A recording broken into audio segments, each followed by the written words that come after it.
आज हामी कार्यालयको परिचय दिन गइरहेका छौँ। यसको टीका पाठ रहेको छ हार्ट अफ द अर्गनाइजेसन। कार्यालय भनेको हार्ट अफ द अर्गनाइजेसन। यसको डिफिनेसन: सङ्गठनका निर्धारित लक्ष्य तथा उद्देश्य हासिल गर्नका लागि सङ्गठनका निर्धारित लक्ष्य तथा उद्देश्य हासिल गर्नका लागि कार्य सम्पादन गर्ने निकाय तथा स्थान नै कार्यालय हो। सङ्गठनका निर्धारित लक्ष्य तथा उद्देश्य हासिल गर्नका लागि कार्य सम्पादन गर्ने निकाय तथा स्थान नै कार्यालय हो।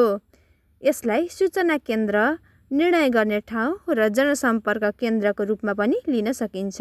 यसलाई सूचना केन्द्र, निर्णय गर्ने ठाउँ र जनसम्पर्क केन्द्रको रूपमा पनि लिन सकिन्छ। यसबाट सङ्गठनको योजना बनाउने, व्यवस्थित गर्ने, निर्देशन गर्ने, समन्वय गर्ने, नियन्त्रण गर्ने र सञ्चार गर्ने जस्ता विभिन्न कार्यहरू हुने गर्दछन्। यसबाट सङ्गठनको योजना बनाउने, व्यवस्थित गर्ने, निर्देशन गर्ने, समन्वय गर्ने, नियन्त्रण गर्ने र सञ्चार गर्ने जस्ता विभिन्न कार्यहरू हुने गर्दछन्। कार्यालयलाई निम्नानुसार 2 प्रकारमा परिभाषित गर्न सकिन्छ।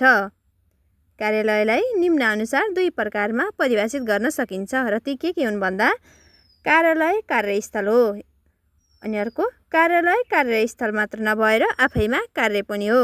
कार्यालयलाई निम्नानुसार 2 प्रकारमा परिभाषित गर्न सकिन्छ। कार्यालय कार्यस्थल हो, कार्यालय कार्यस्थल मात्र नभएर आफैमा कार्य पनि हो।